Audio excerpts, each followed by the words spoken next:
Hi, my name is Walker Tisdale. I'm Kenny Boaknight. I'm Tyler Brown. I'm Donovan Houston, and this is our final project for ELCT 201. For our final project, we chose to make a 12-volt NiCad battery charger. In this video today, we will be demonstrating how our battery charger was built and how it functions.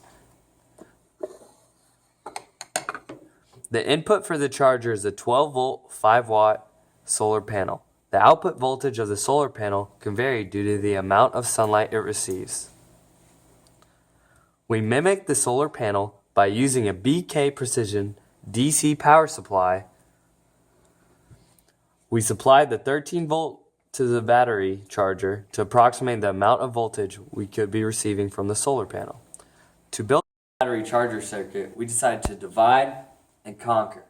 We did this by separating into 3 subsystems. To explain sub 1 is my partner Walker Tisdale. Here you go, Walker.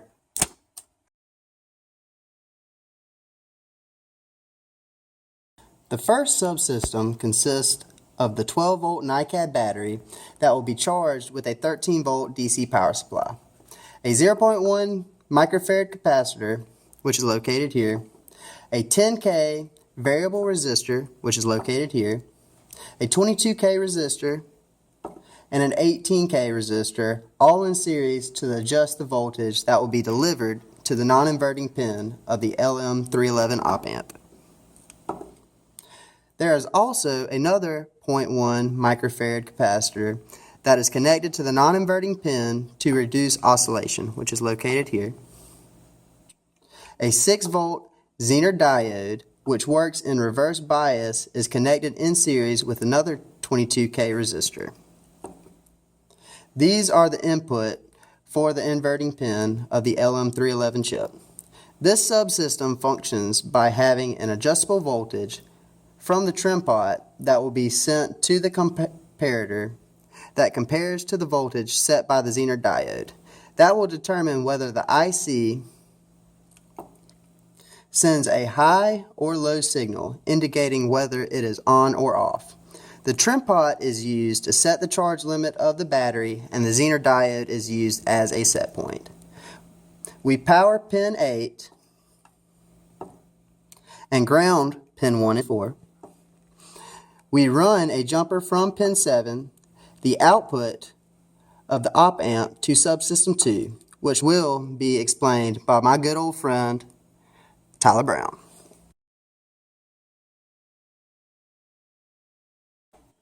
Here the input of subsystem 2 is the output of subsystem 1 coming from the op-amp. This is in series with a 1K ohm resistor that is ran to power, and also to a 150 ohm resistor. Here a 22K ohm resistor is in series with the other lead of the 150 ohm resistor.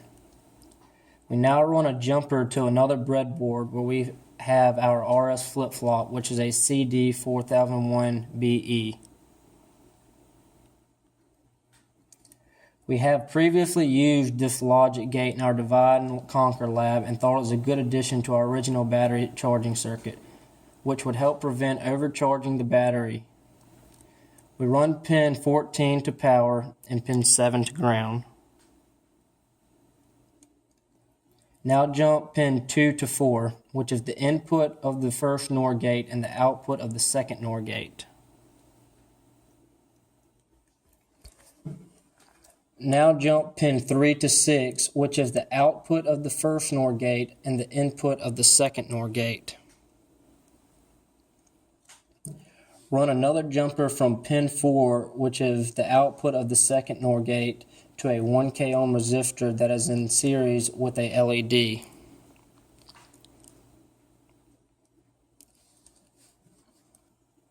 This LED is the green LED that is coming out of the box that has showed that the switch is cut on and the circuit is powered. That is why we have the LED leads soldered to this red and black wire, so we can extend the LED out of the breadboard into the side of the box. Now run a jumper from pin 3, which is the output of the second NOR gate, to a 220 ohm resistor. This is in series with a jumper that is running to subsystem 3. The RS flip-flop functions by receiving an input of either 1 or 0, which translates to on or off for this logic. This signal initially comes from the adjustment of the trim pot coming out of the op-amp of subsystem 1. While it is in the off position, which is 0, this indicates that the battery is not done charging yet and the current is still flowing into the battery.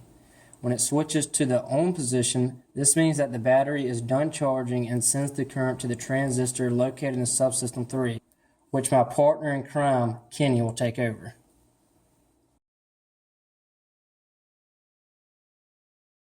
We power the RS flip-flop first with the power supply, just by these leads.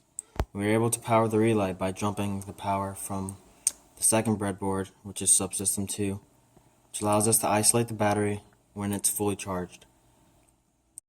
When the relay is in the off position, there is current flowing through the battery and voltage across subsystem 1. And when the relay is in the on position, this means that the battery is fully charged, which will be indicated by the red LED coming out of the box. And this means that the battery is fully charged and isolated with no current flowing into the battery and no voltage across the first subsystem. And this is accomplished by using the BJT BC337 transistor, which will saturate, opening the relay, which isolates subsystem 1 and the battery as stated earlier. Here's a picture of each subsystem in a schematic.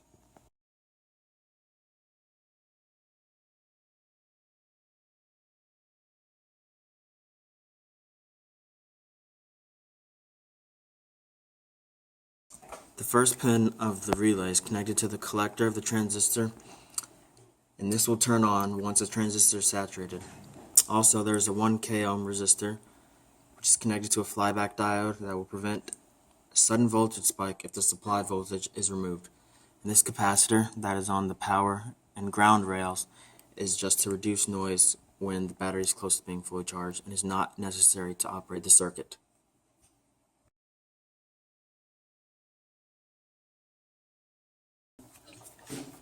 Here we have our circuit charging the 12-volt NiCad battery. As you can see from the first oscilloscope, channel 1 is the battery that we are charging, and channel 2 is the 13-volt power supply. On the second oscilloscope, we can see channel 1, which is the Zener diode, and channel 2, which is the trim pot. We also have the battery connected to the DMN to watch the current flowing into the battery.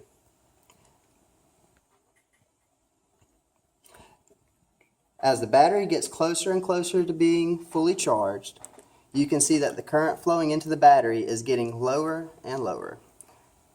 Looking back at the second oscilloscope, when the trim pot voltage, channel 2, is lower, aka turning it counterclockwise, the battery is charging and there is current flowing to the battery as seen on the DNM. Now looking back again, when the voltage of the trim pot is equal to the Zener diode, or the battery is fully charged, the relay will cut on, isolating subsystem 1 and the battery. And you will see a red LED marking fully charged.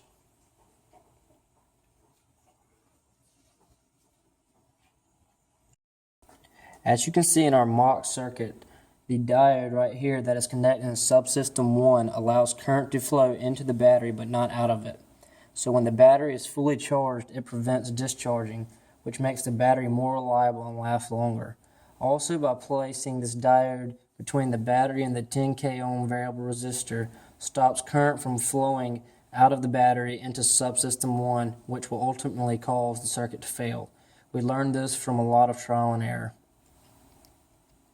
Here we have our 12-volt battery, nickel cadmium.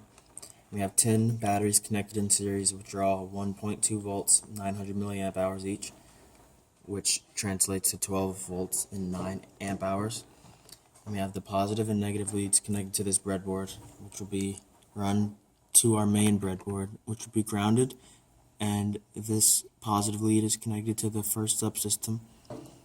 Here we have our 13-volt power supply, which will be switched out with the solar panel. And the negative lead is grounded, and the positive lead is connected to the switch, which controls power to the entire circuit. And this switch, as you can see, shows that there's power. Now there's power is off.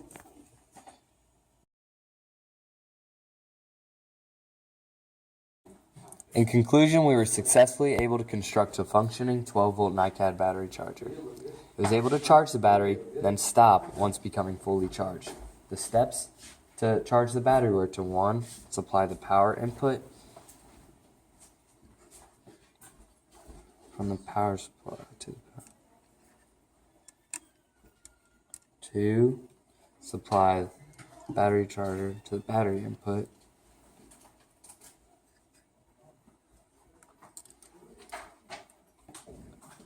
Turn on the power supply. Switch our battery charger on. We wait about an hour and 15 to an hour and 45 minutes for the battery to be fully charged, where we would have our red LED emit. Then we'd switch it off since our battery is fully charged. The next step is to unplug your battery and unplug the power input. And practical uses for this charger would be tools that use NiCad batteries or NiCad batteries to charge them. Thanks for watching, guys. We hope you guys are successfully able to divide and conquer any engineering projects you might have in the near future.